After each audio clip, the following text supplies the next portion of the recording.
Hundreds of disasters happen every year. We can't always prevent them from happening, but we can limit the scale of devastation, which is where disaster risk reduction, DRR for short, comes into play. So here are 10 things you should know about DRR. 1. We'll start with a rundown of facts from 2001 to 2010. In that time span, disasters caused nearly $1 trillion worth of damage. That's more than the value of Google, Walmart, and Toyota combined. A staggering number of people lost their homes, 28 million. That's the entire population of Australia. Disasters claimed 1.1 million lives over the course of the decade, an average of 300 deaths each day. 2. Think you know what a natural disaster is? Surprise, there's really no such thing as a natural disaster, only natural hazards, like floods, earthquakes, and tsunamis, or man-made hazards, like riots and conflicts. Our vulnerability to these hazards determines their impact. Simply put, disaster risk equals hazard times vulnerability. 3. Disasters expose inequalities. The more vulnerable the population, the worse the disaster's impact will be. When an earthquake strikes a poor country, more deaths and more economic losses will likely occur than when it hits a rich country. And in any country hit by a disaster, the most vulnerable and excluded suffer most. 4. DRR means managing disasters, which requires managing risks with different tools. Hard interventions include protecting buildings and infrastructure. Soft interventions include education and training. These tools are part of a broader initiative to make communities more resilient by ensuring they have more capacity to cope with a range of threats, from environmental to socioeconomic. 5. The approach taken to address one disaster may unexpectedly lead to further disasters. For example, you may grow more rice to alleviate malnutrition, but rice requires heavy irrigation and mosquitoes breed in standing water, which can lead to more malaria cases. 6. Disaster response needs to involve local people. Communities have a wealth of valuable skills and knowledge to offer. Working closely with local people helps them develop the skills needed to handle future disasters, like rebuilding homes or search and rescue. 7. DRR can help create positive change. It can make communities more safe and secure, making it easier to focus on long-term development aims, like building hospitals and training teachers. 8. Caring about DRR also means caring about climate change. Increasingly unpredictable weather brings new challenges, like higher crop prices and conflict over natural resources. These challenges make it harder for communities to adapt, cope, and respond to risks. Helping people deal with climate change will support efforts to make disasters less destructive and disruptive. 9. DRR also needs to account for changes in how people live. For example, more people are living in cities, exposing them to a larger number of hazards, from diseases to gang violence to floods. 10. Disaster risk is everyone's business. Anyone working on development or aid responses needs to think about disaster risk to make sure their efforts don't end up putting more people at risk. RA 10121. Is it important to know RA 10121?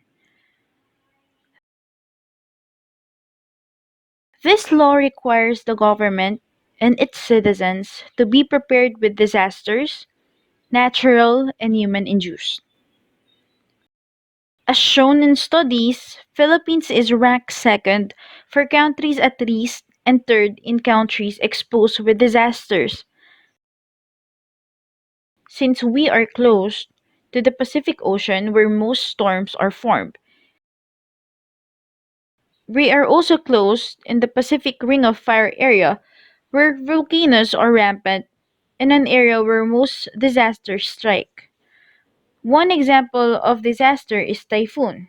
This is considered to be one of the catastrophic disaster that hit the country. Example, Typhoon Yolanda, which actually killed thousands of people. Another is earthquake. With the help of DRRM, the losses and damages can be minimized. Losses like life, structures, and financial losses. Disasters may also result to loss of life, injury, disease, may also result to human physical and mental well-being, damage to property, and economic disruption.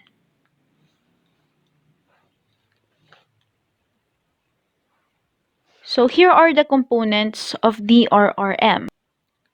Prevention is the outright avoidance of adverse impacts of hazards and related disasters. Prevention is the outright avoidance of adverse impacts of hazards and related disasters.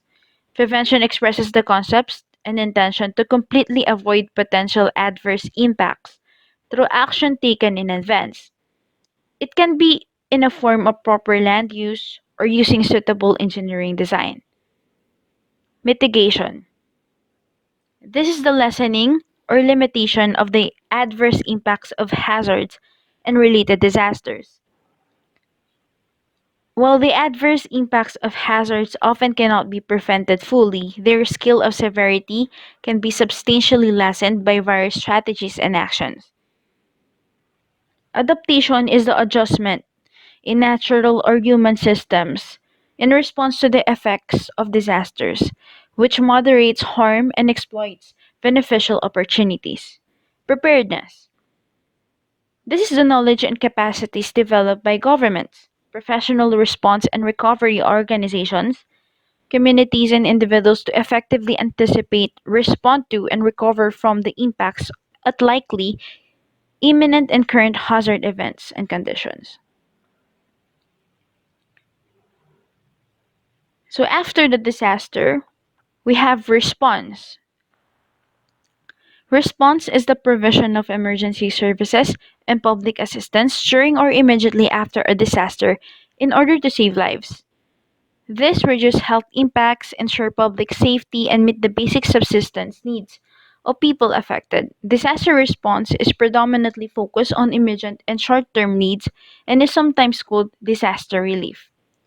The next one is recovery. This is the restoration and improvement where appropriate facilities, livelihoods, and living conditions of disaster affected communities, including efforts to reduce disaster risk factors. The recovery task of rehabilitation and reconstruction begins soon after the emergency phase has ended and should be based on pre existing strategies and policies that facilitate clear institutional responsibilities for recovery actions and enable public participation.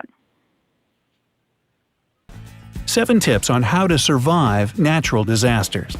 Counting down from number 7. Hurricane. Devastating hurricanes sweep through the world, particularly in the Caribbean and southern U.S. more and more often in the recent years. The best place to hide during a hurricane is a secure basement, a closet, or a bathroom with no windows. It is also a good idea to get under a solid piece of furniture to save yourself from a collapsing roof. A must-have device to have with you in this situation is a weather radio running on batteries. It will give you evacuation orders or instructions on how to survive in your shelter and update you on the weather situation as you wait for the all-clear signal. Protect your house to be on the safe side. Install shutters and panels on your doors and windows and secure the roof. If a hurricane starts while you're driving, leave your vehicle and find a building to shelter in or a ditch. Stopping in an overpass will not save you. If your home is a trailer and there is enough time to flee to a safe area, do it.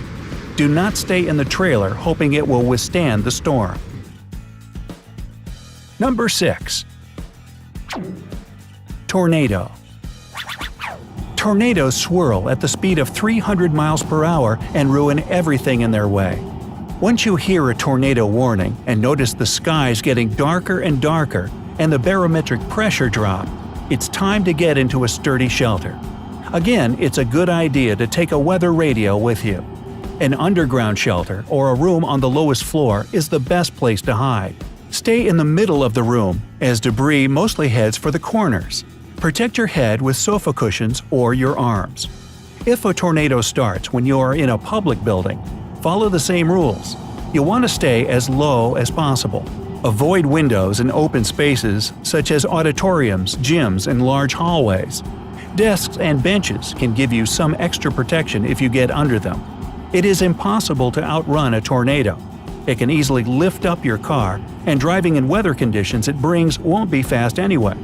If you don't have enough time to drive to the nearest shelter, stop your car in an open area with no trees or objects that can crash down on it. Get out of the car and hide in a ditch or lie flat on the ground, protecting your head with your arms. Be careful and wait for the tornado to pass. Leave the damaged building as soon as you are informed it's safe outside.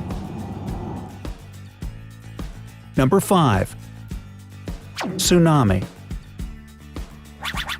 Gigantic ocean waves caused by earthquakes and underwater landslides are called tsunamis, and they are up to no good. They obviously arise in coastal areas. No matter if you live in one of those or stay there on vacation, do not wait for any instructions once you feel an earthquake. Immediately escape to a higher-lying area. Or flood.